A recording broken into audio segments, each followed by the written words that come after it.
palavra. Que seja um momento singular na vida da tua igreja, no culto, Pai, em que a tua voz, Senhor Deus, seja ouvida, Pai, por meio da exposição das Sagradas Escrituras.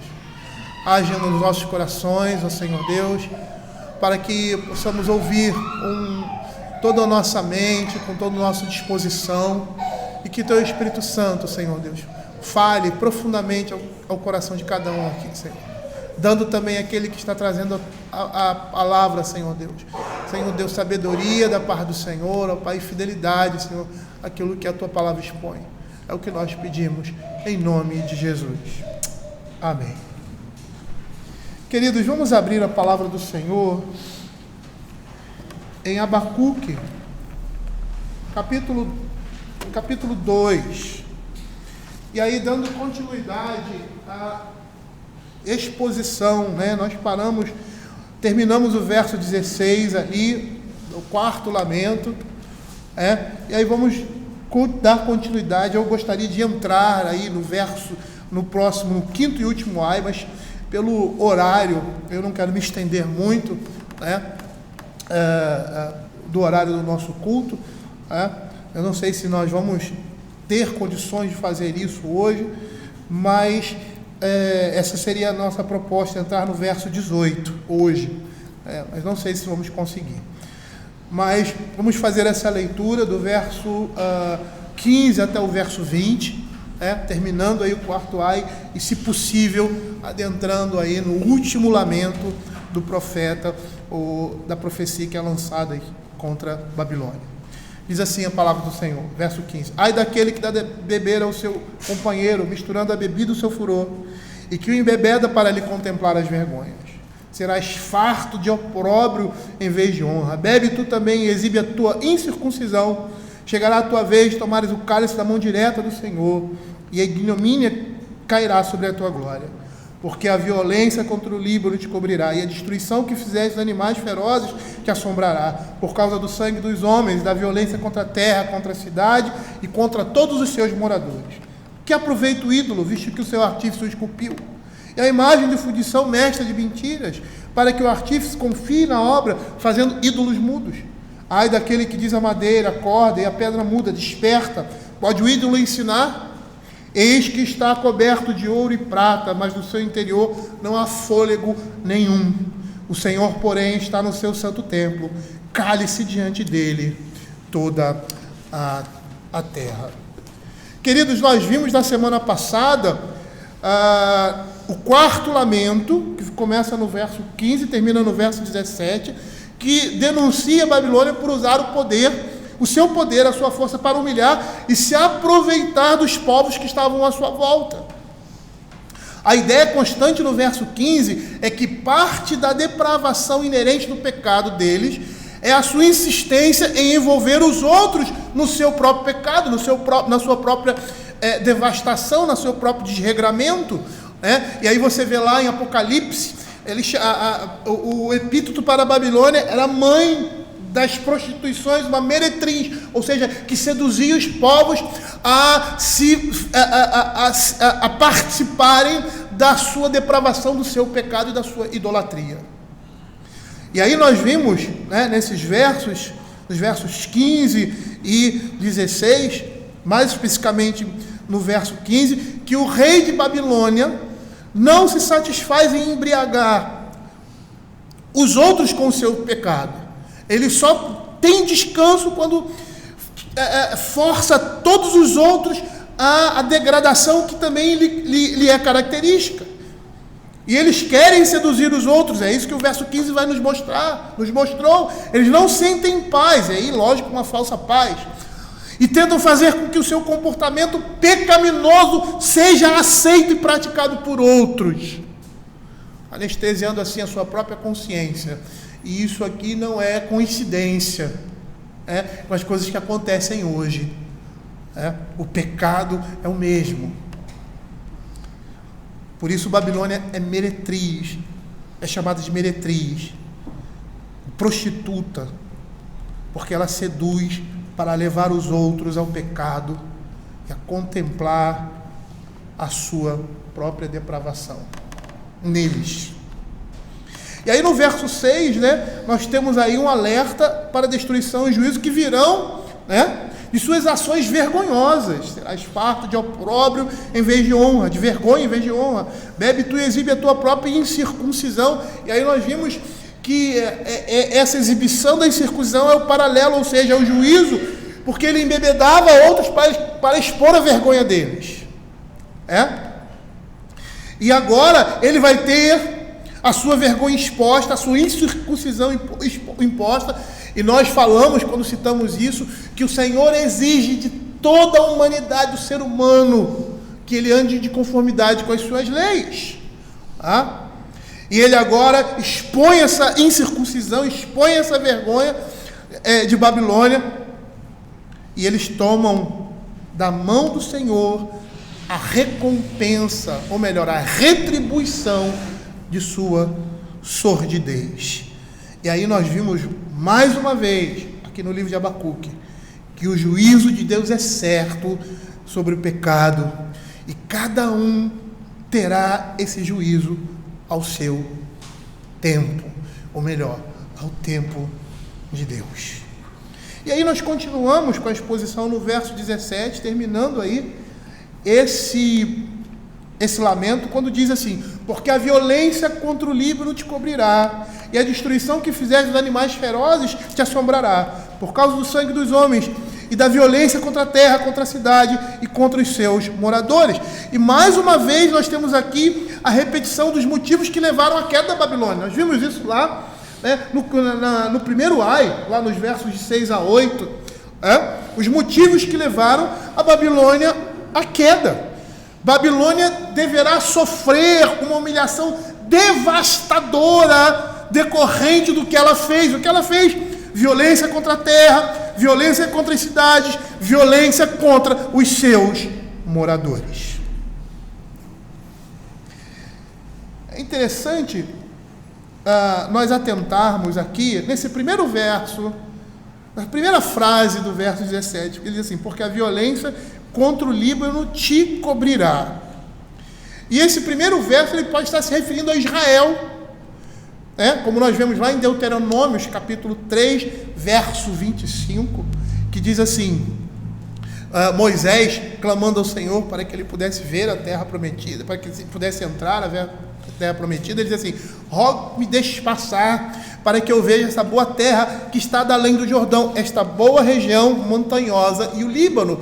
E aqui poderia ser uma referência à terra prometida, a Israel, ali a Jerusalém, aquela região ali da Palestina, ou mesmo ao Líbano, por causa da beleza proverbial constante citada nas Escrituras, com a aparente destruição que ela sofreria efetuada por esses invasores.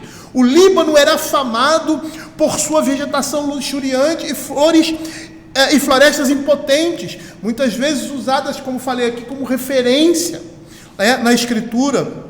E Abacuque, que o profeta pode estar usando uma linguagem metafórica para dizer que os babilônicos chegaram a desnudar as terras antes cobertas de árvores e de animais, ou seja, eles devastaram, vamos dizer assim, aquele ecossistema.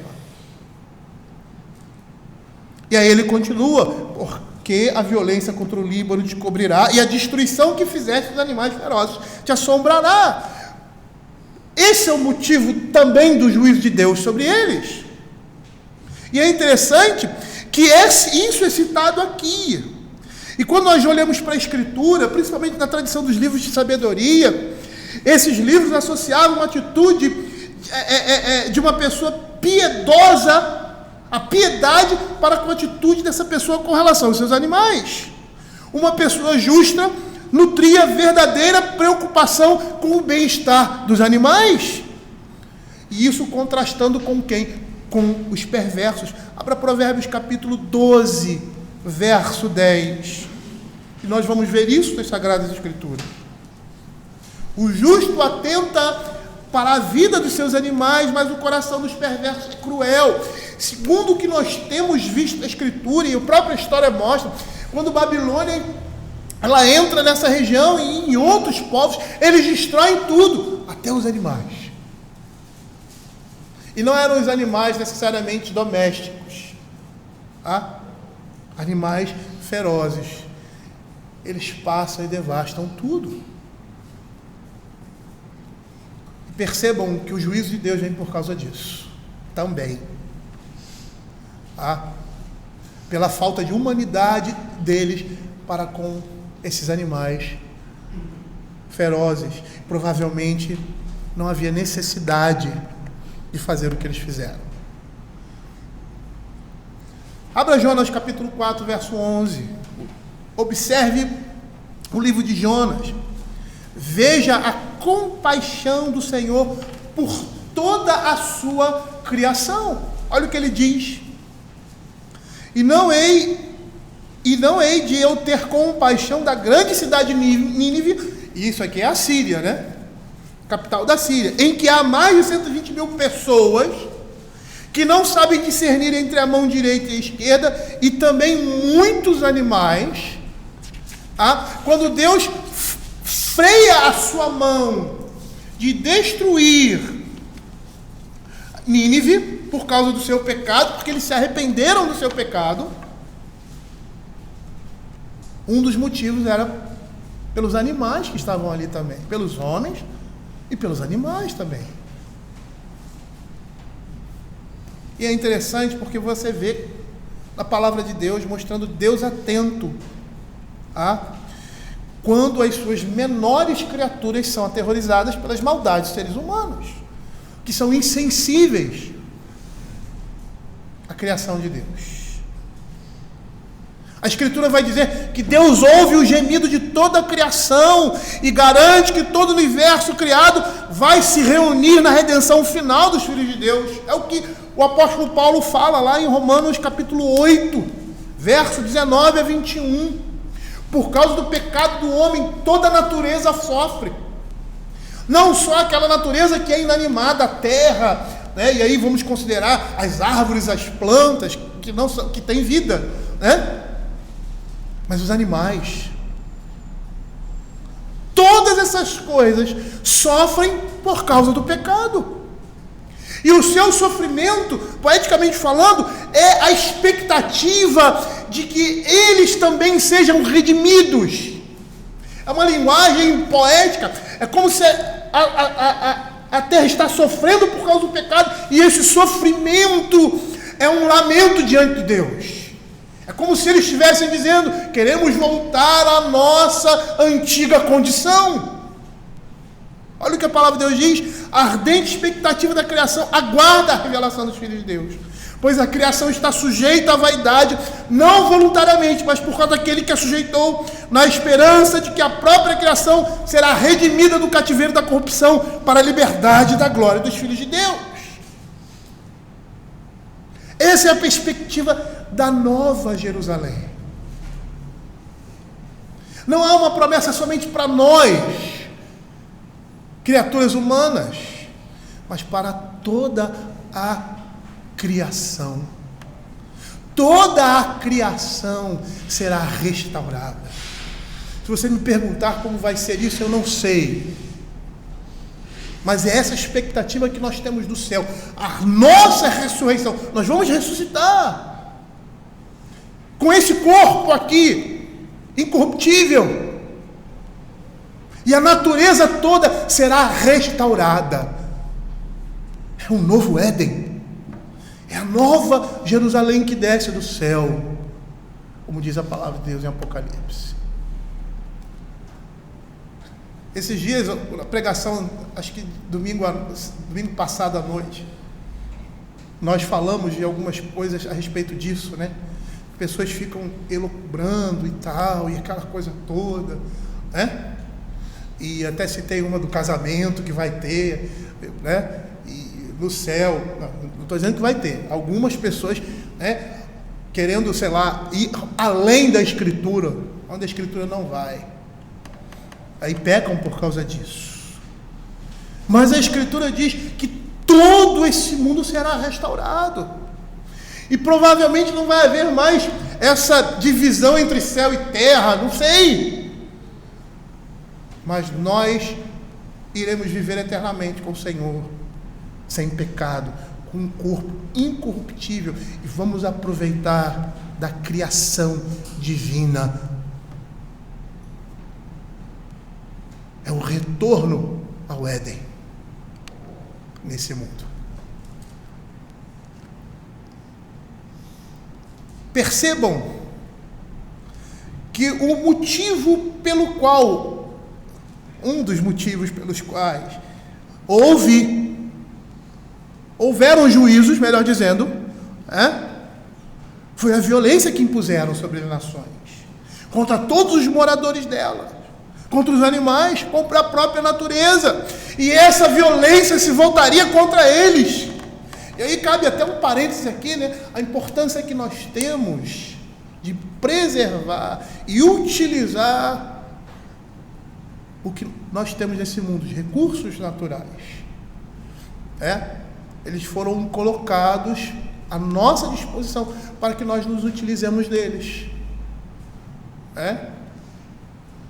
Alguns serem preservados, outros serem transformados pela mão do homem. Mas até nisso também existem exageros, como nós temos visto nesse mundo. Mas voltando aqui ao texto, nós percebemos como em Abacuque a ideia de retribuição divina com relação ao pecado é tão recorrente. Porque a Escritura está dizendo que nenhum pecado vai ficar impune. E o pecado de Babilônia iria ficar impune. Nós vemos lá em Apocalipse mostrando claramente que nenhum pecado, em toda a Escritura, nenhum pecado ficará impune. Nenhum pecado dos homens ficará impune. Eles serão pagos na medida certa. E aí a gente olha essa realidade e olha para Cristo. Por quê? Porque toda a mensagem do Evangelho se direciona para Ele. Porque tudo na Escritura vai apontar a Cristo de forma direta ou indireta. Cristo pagou os nossos pecados. E a certeza dessa punição é que todos aqueles que estão em Cristo serão salvos no dia da ira. Olha que interessante. Essa é a certeza de Deus na punição do pecado. A morte de Cristo mostra isso antecipadamente. Que o Senhor pune o pecado dos homens. E Cristo representa essa punição para nós que somos salvos. É a certeza de que o juízo de Deus vem. Esse juízo foi antecipado na pessoa de Cristo para aqueles que são seus. E nós seremos salvos, seremos colocados de lado no dia da ira do Cordeiro. Por quê? Porque Cristo pagou esse preço. Falar da destruição de Babilônia significa falar também da destruição desse mundo. E de todos os ímpios. Isso é tão claro ali em Apocalipse. Não dá nem para disfarçar. Percebam aqui como esses versos imprimem mais uma vez essa ideia de reciprocidade. No verso 15, os babilônicos obrigam outros a beber. Eles serão embebedados. Os babilônios praticam perversão sexual. Contemplar as vergonhas, eles serão expostos. Os babilônicos promovem a sua glória. Eles serão envergonhados. Os babilônicos vivem de violência desmedida. Eles serão mortos por justa violência. E é interessante porque a palavra de Deus diz que aquele que usa da espada vai morrer por ela. Indevidamente, lógico. Indevidamente. Aquele que usa da violência injusta, ele vai sofrer uma justa violência como retribuição do pecado. E olha que interessante, esse conceito de justiça recíproca não apela para a humanidade, mas é um método de Deus.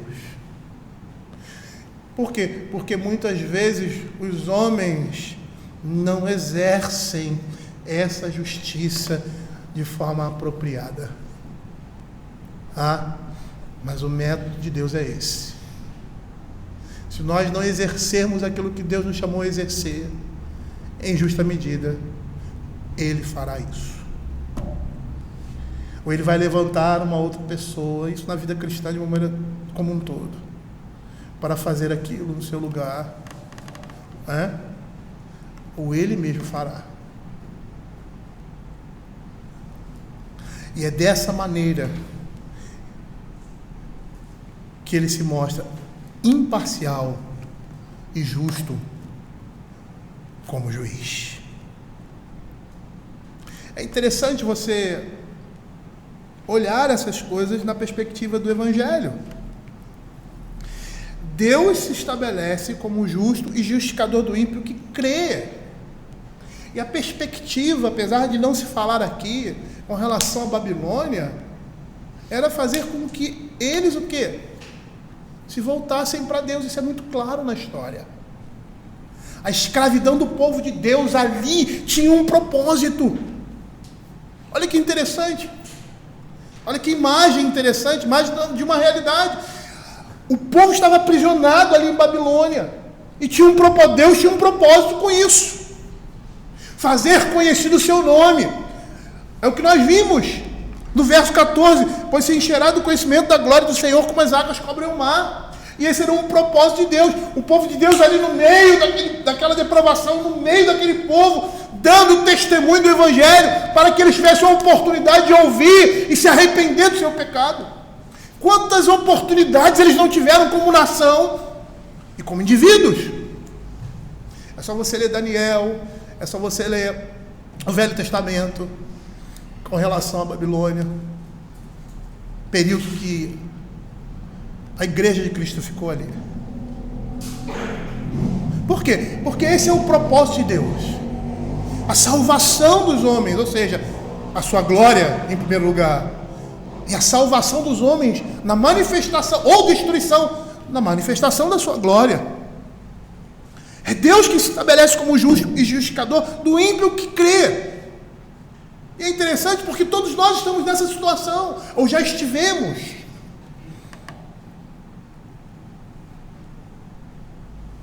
Por quê? Por natureza somos ímpios, mas por estado e condição não somos mais. E é por isso que o apóstolo Paulo, lá em Romanos capítulo 4, verso 5, a falar de Abraão, ele diz assim: mas o que não trabalha, porém crê naquele que justifica o ímpio. E ele estava falando de Abraão, da sua condição. Deus é aquele que justifica o ímpio que crê. Nós. Perceba que esse cálice aqui, que está sendo dado, e que lá em Apocalipse, ele demonstra, ou seja, é a aplicação do que os homens desse mundo irão sofrer por causa do pecado, o juízo de Deus, a ira de Deus. Perceba que Cristo bebeu esse cálice do furor da ira de Deus até a última gota, para ser o justo e o justificador daquele que crê.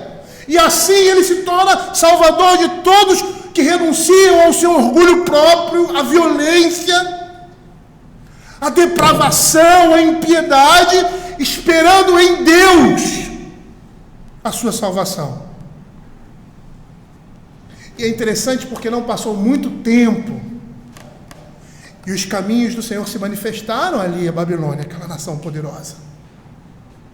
Se essas coisas aconteceram, o que você acha que vai acontecer com o perverso que tem negligenciado a voz de Deus nesse mundo? Aqueles que não vão a Cristo, porque toda calamidade, toda desgraça, todo toda problemática que esse mundo pode viver, na sua maior extensão, seja ela de individual ou coletiva. O exemplo dessa doença, tem por aí, né? A pandemia, mas se fosse uma coisa pior, todas essas coisas servem, sabe para quê? Para que o homem se volte para Deus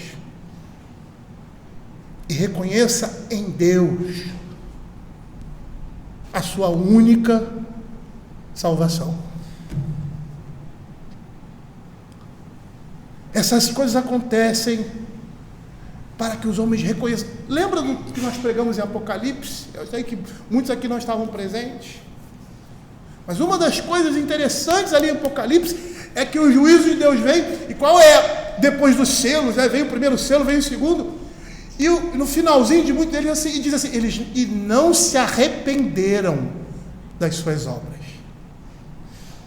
O juízo que estava vindo era indicador para o arrependimento, para eles reconhecerem a divindade de Deus e se arrependerem dos seus pecados.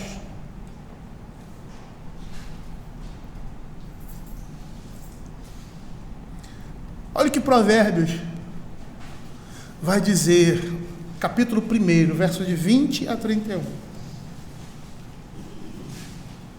Com aquilo que vai acontecer com o perverso, com aquele que não ouve a sabedoria divina. Olha o que diz: grita na rua a sabedoria, nas praças levanta a voz. Nós pusemos esse texto aqui, né? Faz tempo.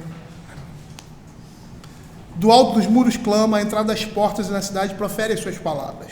Até quando, honestos, amareis a necessidade? E vós, os escarnecedores, desejareis o escárnio? E vós, loucos, aborrecereis o conhecimento? Atentai para a minha repreensão. Eis que derramarei copiosamente para vós outros o meu espírito, e vos farei saber as minhas palavras. Mas porque clamei, e vós recusastes, porque estendi a mão, e não houve quem atendesse, antes rejeitastes todo o meu conselho, não quiseste a minha repreensão, também eu me rirei na vossa desventura. Em vindo o vosso terror, eu zombarei, em vindo o vosso terror como a tempestade, em vindo a vossa perdição como o redemoinho, quando vos chegar o aperto e a angústia, então me invocarão, mas eu não responderei. Procurar-me-ão, porém não me hão de achar, porquanto aborreceram o conhecimento e não preferiram o temor do Senhor. Não quiseram o meu conselho e desprezaram toda a minha repreensão. Portanto, comerão do fruto do seu procedimento e dos seus próprios conselhos se fartarão. Quando o homem passa por calamidade, qual é a tendência dele? Buscar a Deus. Há algumas pessoas que criticam o ateísmo por causa disso, né? Porque até os ateus, em momentos como esse, eles clamam a Deus. Não é? Em momentos de calamidade, o homem tende a procurar aquilo que é mais alto que ele. É aquilo que pode lhe trazer segurança. Na nossa sociedade, que se diz Brasil, que é um país cristão, né? Você percebe que quando as calamidades existem, todos eles vão procurar. Quem? Deus. Mas procuram da sua forma. Né? Só uma maneira de encontrar a Deus é por meio das Sagradas Escrituras. É por meio da verdadeira religião. E eu não estou falando de denominação. Estou falando de fé cristã. E se nós, como instrumentos de Deus, estivermos brilhando nesses momentos, essas pessoas vão nos procurar. Elas vão abandonar os seus deuses e vão procurar o Deus verdadeiro que você representa. Eles vão querer uma resposta às suas ansiedades. Porque é característico do ser humano buscar a divindade em momentos como esse. É por isso que muita gente se desespera e se mata, porque eles foram ensinados que não existe Deus, que Deus não existe. É por isso que o suicídio é reprovável, em todos os aspectos, e principalmente porque desconsidera completamente qualquer tipo de salvação que esteja fora de si mesma. E a pessoa, por não ter esperança, tira a sua própria vida. Percebam nessas palavras aqui de Provérbios: atentai para a minha repreensão, o juízo da boca do Senhor. Aí ele diz assim, em vindo, verso 26, me rirei da vossa desventura, em vindo o vosso terror como a tempestade, em vindo a vossa perdição como demoinho. Percebam que é o juízo da mão de Deus. Lembra o que nós falamos na última pregação a respeito dos versos 12 a 14?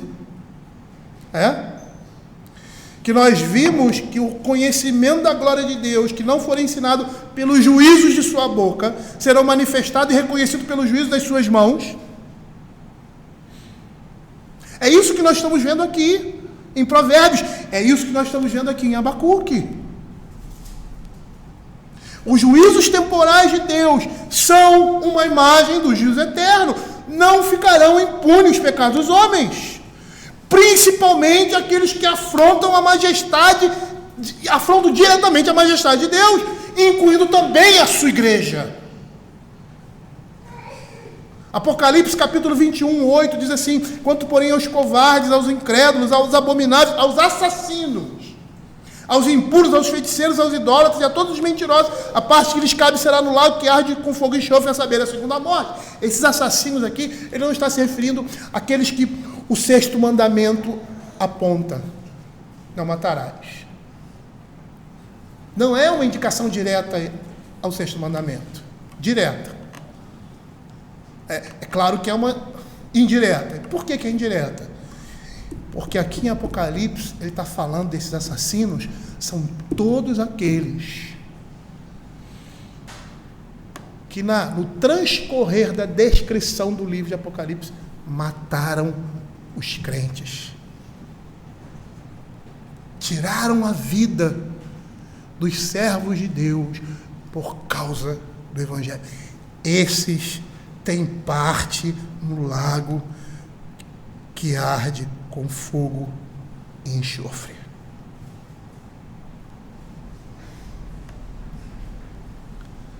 A igreja também está incluída nisso. Quando a igreja é atacada, eles estão atacando o próprio Deus. A palavra de Deus está cheia de referências assim: a menina dos meus olhos. O diabo não pode nada contra Deus. Ele só aguarda o seu juízo. Mas o que ele faz? Ele vai no ponto mais fraco. Mas na igreja. Mas mexer com a igreja é mexer com o próprio Deus. Mexer com os filhos de Deus é mexer com o próprio Deus. Porque na realidade, a inimizade que eles apresentam não é contra a minha pessoa, por mais que manifeste dessa forma, é contra Deus. É isso que Paulo fala, que a nossa guerra não é contra sangue, carne e sangue, a nossa guerra é espiritual.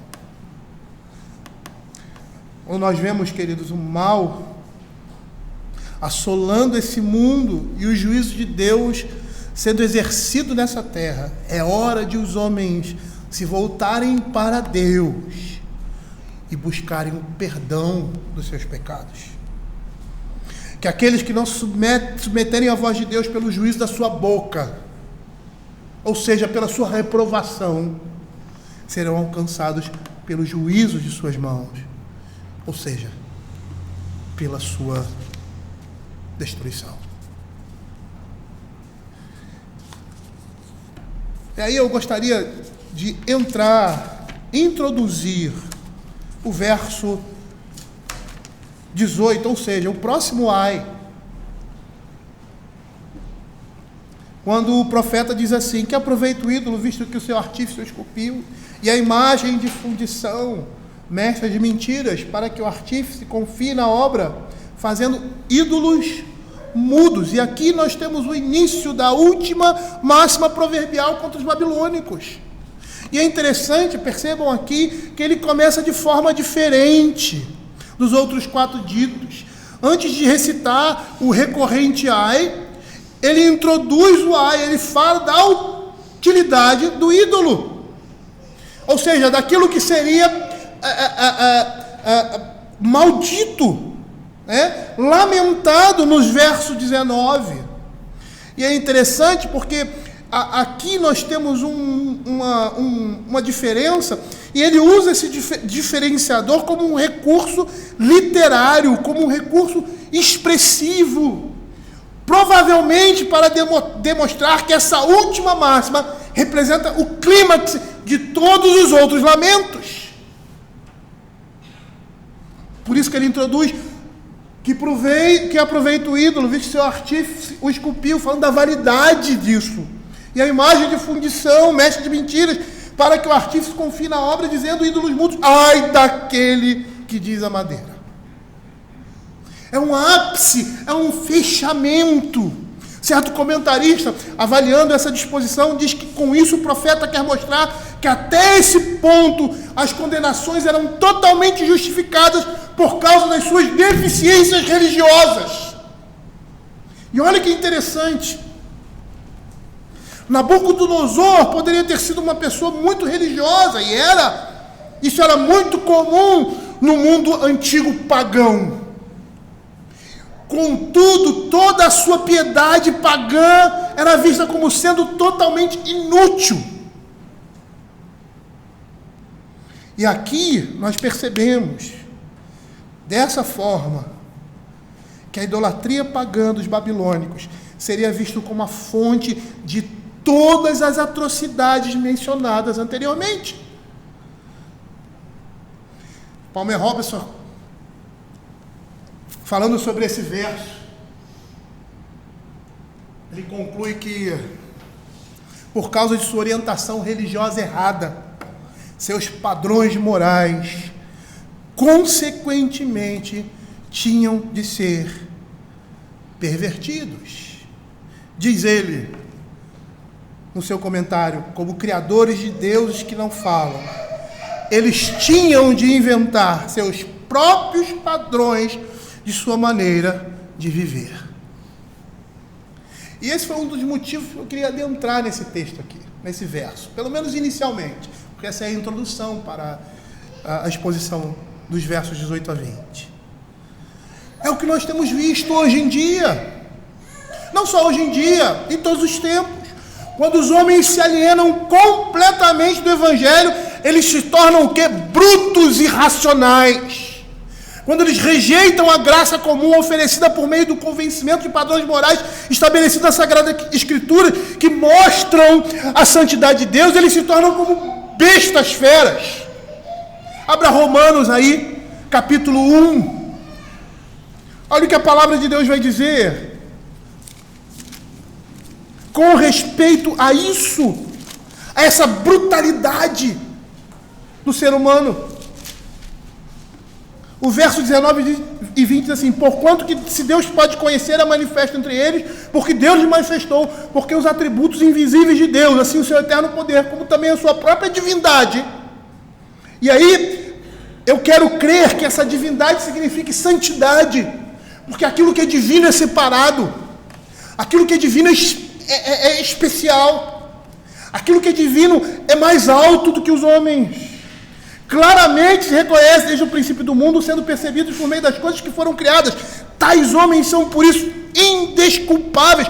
Quando os homens rejeitam o Evangelho, ou seja, na sua forma direta, ou seja, na sua forma indireta, pela sua própria consciência daquilo que Deus estabeleceu no homem, aquilo que é certo, aquilo que é justo, aquilo que é moral, aquilo que é imoral, todo homem, mesmo aquele que lute pela imoralidade e acha que seja moral, ele sabe que é imoral.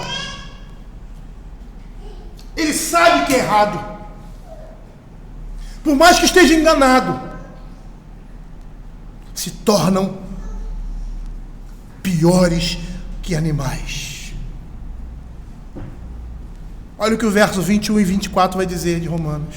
Porquanto tanto conhecimento de Deus, não o glorificaram como Deus, nem lhe deram graças, antes se tornaram nulos em seus próprios raciocínios, obscurecendo-lhes o coração insensato, inculcando-se por sábios, tornaram-se loucos e mudaram a glória de Deus incorruptível em semelhança da imagem de homem incorruptível, como de aves, quadrúpedes e répteis. Por isso, por causa disso, Deus entregou tais homens às imundícias pelas concupiscências do seu próprio coração, para desonrarem o seu corpo entre si, pois eles mudaram a verdade de Deus em mentira, adorando e servindo a criatura em lugar do Criador, o qual é bendito eternamente. Amém? E os versos 28 e 29, e por haverem desprezado o conhecimento de Deus, o próprio Deus entregou uma disposição mental reprovável para praticar coisas inconvenientes, cheias de toda injustiça, malícia, avareza, maldades, possuídos de inveja, homicídio, contenda, dolo e malignidade, sendo difamadores. Uma sociedade que não tem os princípios cristãos é uma sociedade entregue ao caos, à bestialidade.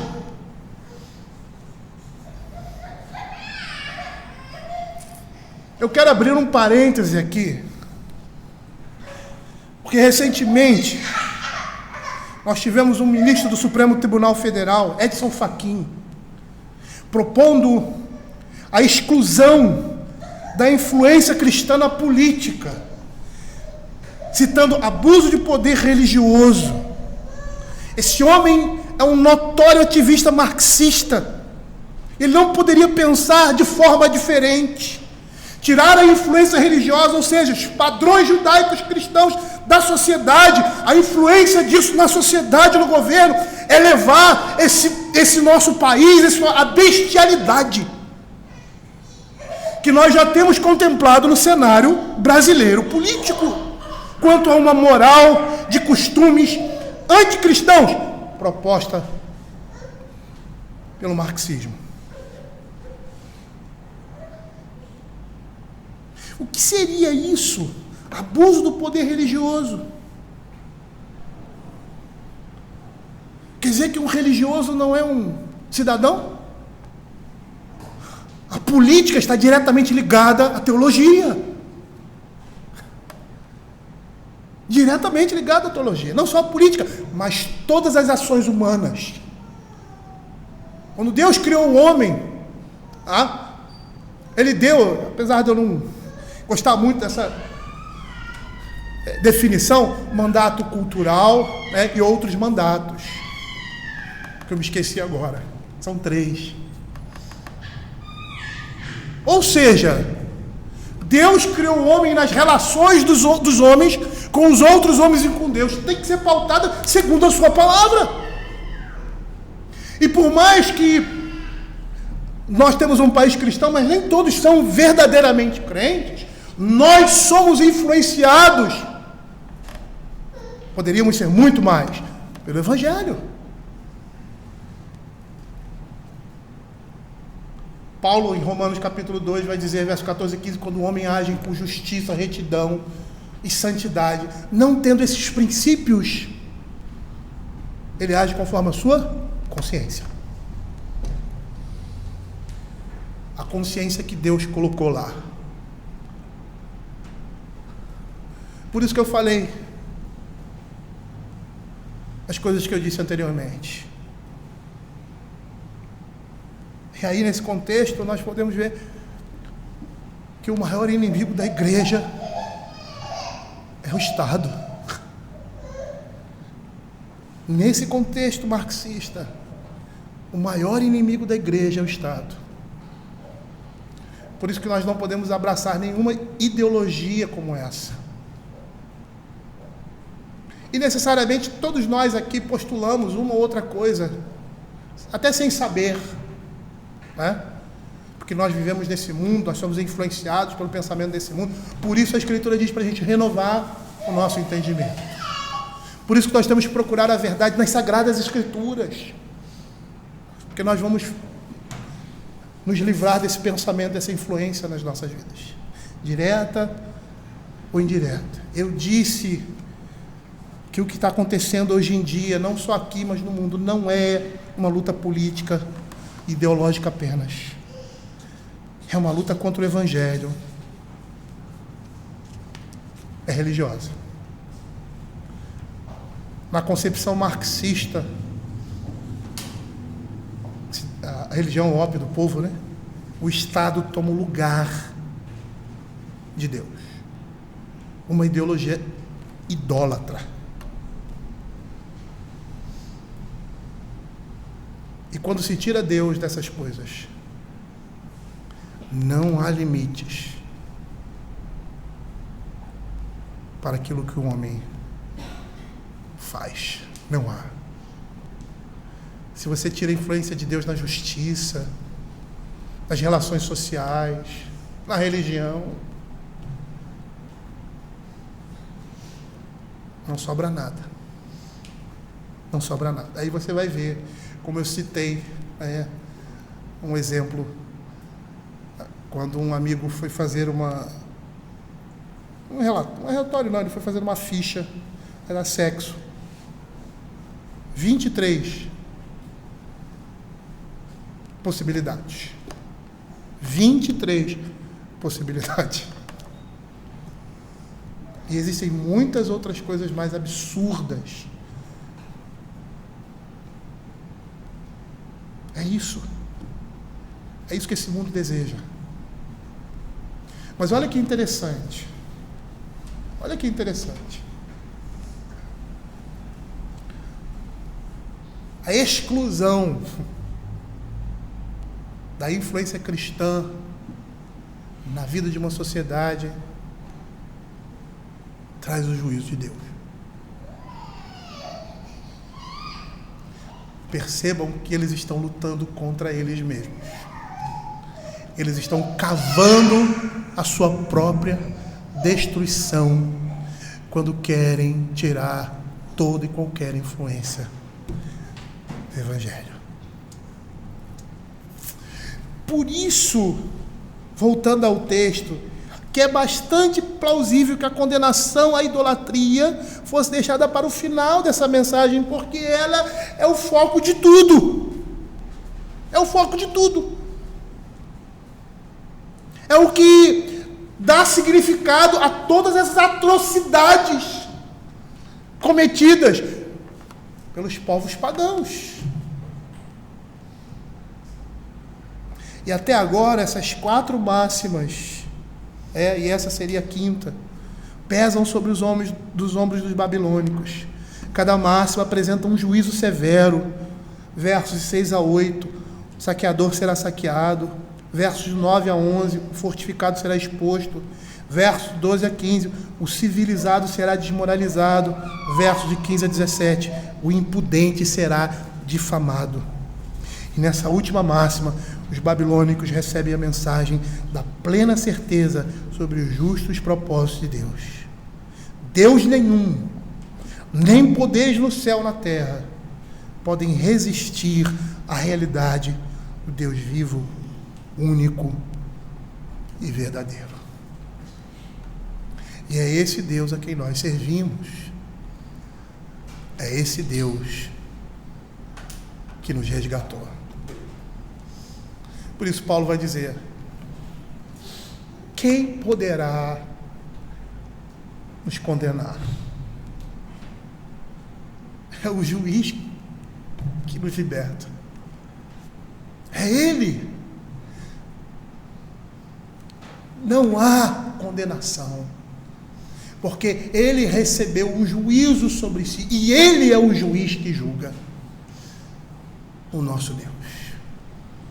E é nele que a nossa confiança e o nosso coração, independente de circunstâncias,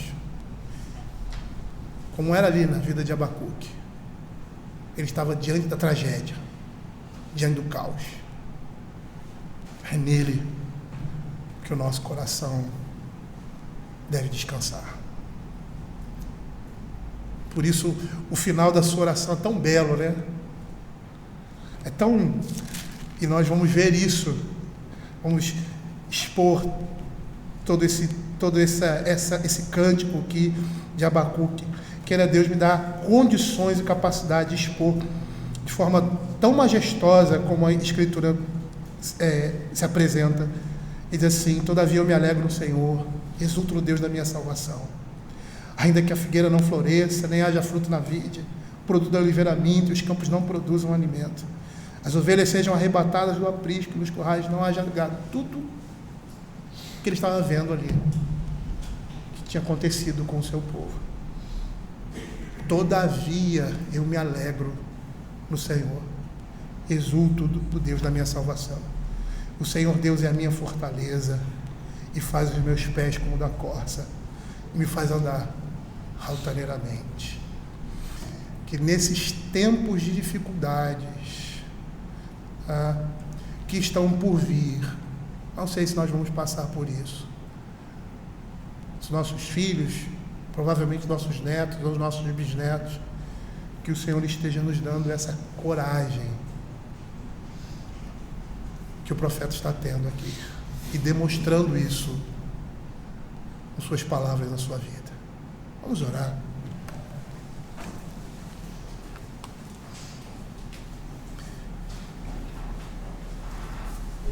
Senhor Deus Pai Todo-Poderoso, que a tua